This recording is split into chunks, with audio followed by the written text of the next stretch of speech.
While parkour elements in games aren't entirely uncommon, seeing them become the central focus of a new indie release is about as rare as spotting a moose here in Western Mass.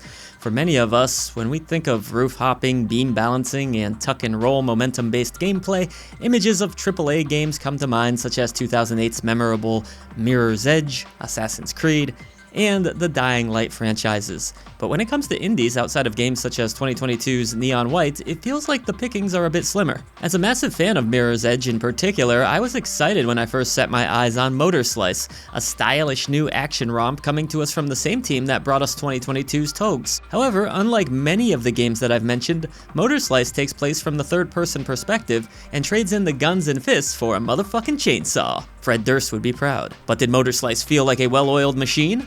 Or is it more akin to a rusty pile of bolts? Surely we shall find out in our full review.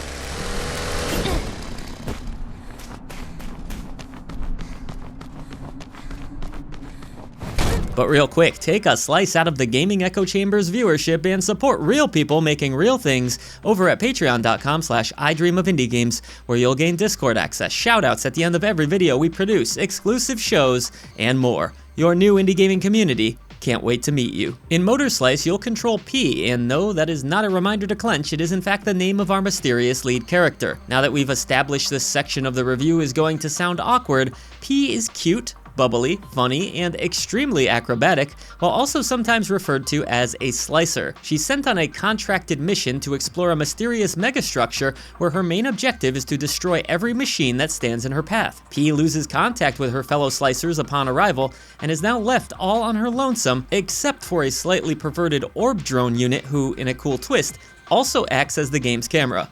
Our oval friend, who P appropriately names Orby, doesn't do much outside of that and checking out P's butt, but I guess it's better than having no company.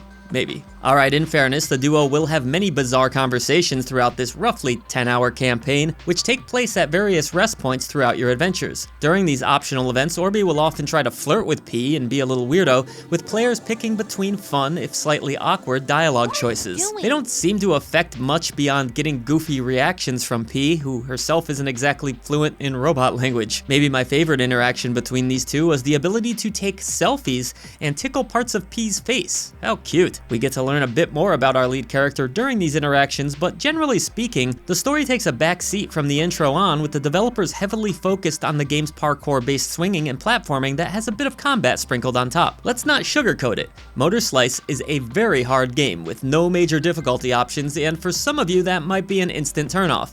It basically feels like a traditional action game fucked a cinematic platformer and then cheated on both of them with Faith Connors, and this is the baby that popped out. The campaign is broken up across 9 chapters, with each featuring its own set of dangerous traps, machines, and difficult platforming sections. P will often, and I do mean often, need to clear wide gaps between buildings, sometimes pressing the appropriate action button for a smooth landing depending how far the fall. This has her entering the fetal position faster than my dog bouncing up from his slumber at the sound of an electric can opener in order to avoid becoming a disgusting pile of goop, which the game horrifically showcases on screen. But wait, that's not all, not even close. She'll climb walls, run across walls, balance on beams, jump between walls Ryu Hayabusa style, and perhaps most importantly of all, use her motor-slicey chainsaw thingy to traverse up and across walls and defeat foes. Whew, that's a lot of stuff.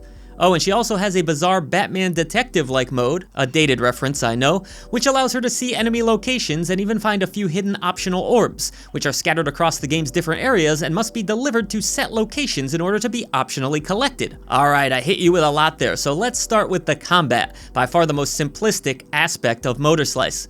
There's not a ton of enemy variety here, with a small smattering of machines ranging from tiny bulldozers to flying robots that spit saw blades towards you. Enemies can be locked onto, though this is rarely needed as the vast majority of these pests go down with a basic attack, despite the game offering a more powerful charge attack. The few enemies that do spit blades are toppled with an easily timed parry and strike, which will send that sharp object hurtling back towards them, reducing these goons to scrap in an instant. There is a dash roll available as well, but I'd be lying if I said I ever even needed it much. Honestly, things never get all that much more complex than that as far as basic battles go, with the combat system being about as simple as a paperclip. There's a few other enemies to contend with, but for the most part, they're easily dispatched, and sometimes necessarily so in order to advance forward. I think there was room for the combat to be a bit more nuanced, perhaps with some interesting upgrades for P, but for the most part it remains vanilla throughout, and seemed to exist as a break from the vast amounts of platforming that's required. Boss encounters, on the other hand, take more of a creative risk, conjuring memories of Shadow of the Colossus. These massive machines await you at the end of most chapters and often require careful climbing as you target specific weak points. I enjoyed most of these battles as they offer a nice mix of platforming and strategy if you want to succeed. But perhaps rightfully so, MOTORSLICE mostly exists to test your platforming chops, and by extension, your patience. Through each new chapter, you'll encounter a seemingly endless slew of poles to climb and ledges to jump between as you work your way from area to area. The game doesn't feel entirely linear and offers some room for exploration, such as going off the beaten path to find those hidden orbs I mentioned, but for the most part it does a decent job of offering hints as to where you should be headed next. These can show up as skid marks, the kind that take me right back to my whitey-tighty days, or as random yellow colored objects that basically scream, "Go this way!" Progression isn't always perfect, and I did bumble about lost on a few occasions, but overall I think the developers handled things quite well as far as striking a good balance of open exploration without leaving gamers feeling entirely lost. Should things get a bit too dark, P also has a flashlight to help illuminate the path forward, which is also a smart design decision. The game's thrills and heart-racing moments, of which there are many, do come at a cost, and for many players it's going to be a hefty one. You see, the thing is, MOTORSLICE doesn't actually feel that great to play. It's a game that requires very deliberate inputs in order for you to be successful, with the slightest twinge or variant sending P plummeting to her doom time and time again. Wall runs can turn into ill-fated jumps within an instant. Swings can be swung in the wrong direction with ease. Wall jumping? Where do I even start with wall jumping? Just hold on to the analog stick in one direction for your life. Perhaps most frustrating of all is the actual motor slicing, wherein you must jam your blade into a designated wall and glide along. These sections of the game, while stylish, are infuriating, sometimes requiring you to switch directions mid-run, which works about as well as trying to swim with a Wiimote in Twilight Princess. For better or worse, MOTORSLICE feels like playing an early 90s cinematic platformer much of the time. In knowing this, you can get a feel for how it works and adapt, but frustration is going to come, and come often.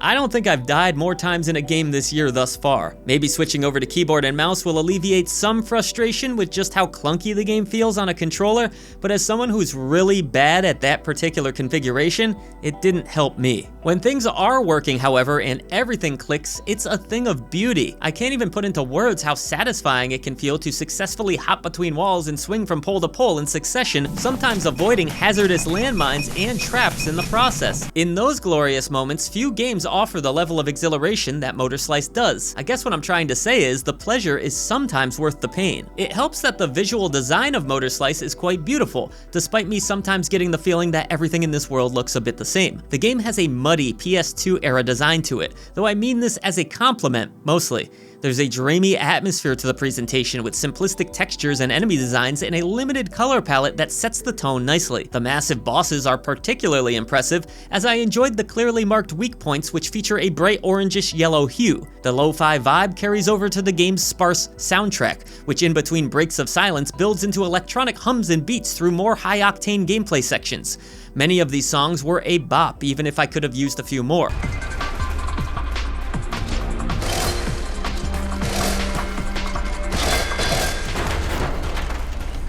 Overall, I thought the game both looked and sounded lovely, distinctly its own thing while borrowing elements of early 2000s games. MOTORSLICE performed nicely on PC, with my 4070 hitting 0 snags even at 4K resolution. I didn't come across any major glitches or crashes, with plentiful checkpoints for players to be able to pick up fairly close to where they had died. There were a few occasions where the game let me bypass sections that I failed on, but it's hard to say if that was a glitch or by design. On Steam Deck, I was able to get into the 60 FPS range on the lowest potato setting, quite literally that's what it's called, which made for a playable, albeit washed out looking experience. Suitable for those who aren't too bothered by lower graphical fidelity and enjoy playing on the go. As far as accessibility and options are concerned, there's a few languages to choose between, the amount of gore can be toggled, checkpoints can be slightly adjusted, and there's a few more light options involving the camera. There's not a ton of visual options to be concerned with on PC, and just a few sound options available as well. I didn't see an in-game option to tweak controls, though a chapter select does allow you to go back for any of the missed collectible orbs. MOTORSLICE is undeniably a very cool indie release, and I genuinely want to see more games like it, but its flaws can't be ignored despite how much of it I adore. The visuals are lovely, the sound is simple but effective, the world and characters are interesting, and at its best, the game delivers some of the most heart-stopping moments I've had in years. Definitely not one for anyone afraid of heights. And yet, I'd be lying if I said I didn't want to toss my controller across the room more than a few times, or that I wasn't ready to wrap things up around the 6 to 7 hour mark, but the game goes beyond that. If you're willing to adapt to a janky control scheme, have the patience of a saint, and love a good challenge, MOTORSLICE is absolutely worth a look. If clunky controls and shallow combat sound like a deal breaker, best to pass on this one. At I Dream of Indie Games, we do believe games are so much more than a number. That's why we have our Genie Lamp tier system. You want to avoid that dreaded Indie Krampus at all costs, but we go all the way up to the elusive golden Genie Lamp of approval, and when it comes to MOTORSLICE, I am awarding this indie release the bronze Genie Lamp of approval.